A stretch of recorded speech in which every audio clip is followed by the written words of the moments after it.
So, tell us both really seriously why you are in the gig economy, why you guys do what you do. What do you like about it? What do you not like about it? And I'm not going to be company specific because we all know these companies are brutally evil when it comes to algos, the way they manipulate, whatever. Right. But that's been talked about. Enough of that, right? We all know what they're trying to do because their opinion of how things should run is diametrically opposite of yours. Yours is to make money. Theirs is to make money. Yeah, guys have to meet. You gave up a little bit here. They give up a little bit there, but it doesn't seem like they're giving up much. So to me, it's like, make the best of it and make it work for you, which you two obviously have figured it out, right? And what your plan B is if you have a plan B going forward. So tell us a little bit about that. Right. So the reason why I started into the gig economy was because I was a salaried manager, and we all know salaried managers don't get overtime. And when they promise you bonuses and you hit the numbers to get bonuses and then they change how you get it is because, your whole operating group didn't maintain these stats, then you're like, what does that have to do with me? You got to make up for the difference somehow. So Uber was my way to do that. And then once I found out that I could make really good money doing it and not have a boss, I just transitioned out of it.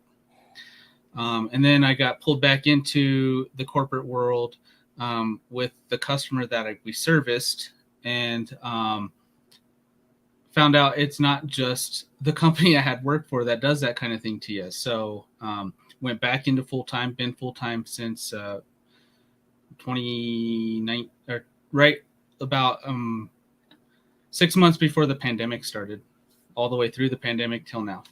So the reason why is because of the flexibility, the earning ability in our market. And I'm grateful for the apps, but that doesn't mean they get a pass from me on how well they treat the contractors and how they violate our rights a lot. Just my opinions on that. But I still do appreciate the opportunity that's afforded to me. Lisa, why did you get in? Well, for me, obviously, my main role is being mom and homeschooling our children. And that's been my role for a really long time because our oldest is going to be 16 in November. My employment history is very spotty at best. I graduated from high school, like just barely. So that's my education level. And me trying to contribute financially to the house while still maintaining the lifestyle of being able to homeschool our kids, I cannot find a normal job that would pay me as much as these gig apps do, that also give me the flexibility that I need. Right. Because, Tony would be like, oh, are you going to go work today? And I'm like, no, this kid is sick. Or no, because this child didn't finish their homeschool and I got to make sure they don't fall behind. But if you called into work and was like, hey, my kid is sick, they're going to be like, well, figure it out. Or I can't come in because my kid didn't finish their math. They're going to be like, really? That's your excuse? Like, no. Yeah. So, I mean, the gig apps just really, for me, afford a lot of flexibility and freedom. And I can still contribute to the finances, which is a big deal to me because he works a lot. And I don't want it to be where it's just me raising the kids. Like, I want him involved in their life. And he is very involved in their life because of what the gig economy has done for us. Cool. I mean, I think, you guys summed it up pretty well. It's different strokes for different folks, but if it fits your bill, I give you guys again a hand. Honestly, it's impossible to me. It seems like from the outside impossible. Yeah. Chris has only a couple, and they're only 4 and 1. You guys, so they're coming up. But now before we move on to our other stuff, the one last question I have for you guys, because some people might be watching whether they have kids or not, especially homeschooling. What does your typical schedule look like for both of you? Like, when do you plan on going out? When do you come back? Mm-hmm. How does that play into effect when you guys go out and all that? Right. To go out and make money, homeschool your kids, be part of all that. What's that look like? All right. So just to real quick finish off the last question is Plan Bs. Turo is something I'm working on getting some cars on. YouTube, Amazon affiliates, a second channel. So those are my Plan Bs for the moment. And then I do have a pretty good resume for management. So if I do need a W-2, I could probably get a job.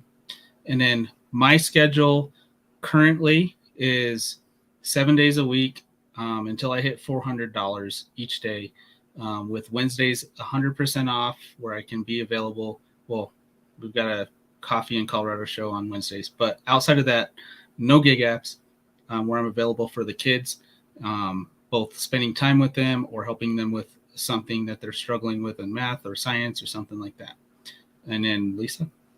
So typically my schedule is the weekends. Like I drive Friday night, all day Saturday, unless we have some like soccer game or something going on, and then part of Sunday.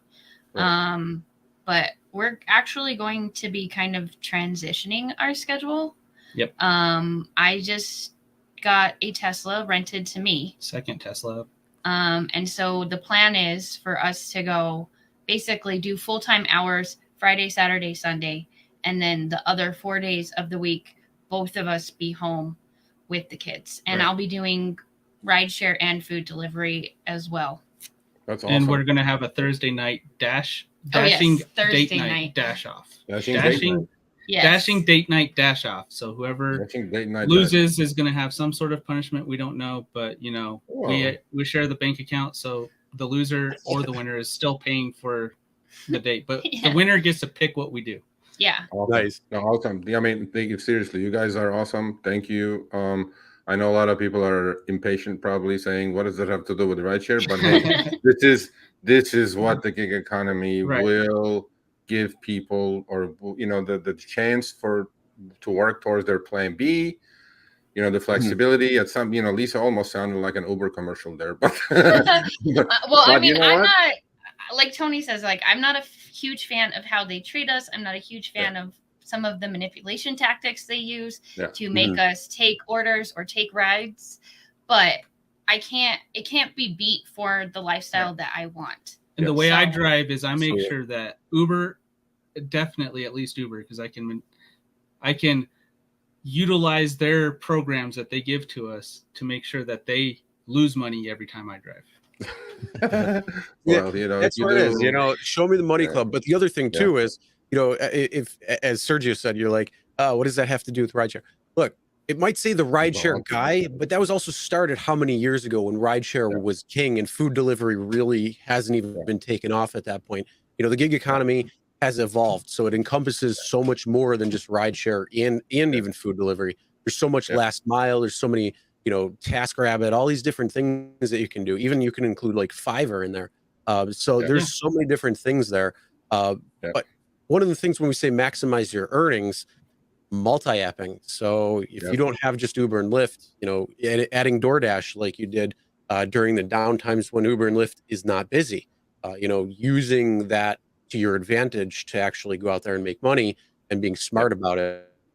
So yeah, it actually includes so many different things to the audience who's listening. That's like, oh, what's that? Why are you talking about that?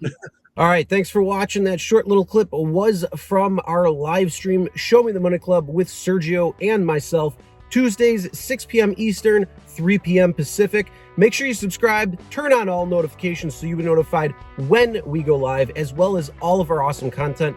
Make sure to check out this video right here, which will take you to the entire live stream, or check out this video right there. All right, drive smart, everyone.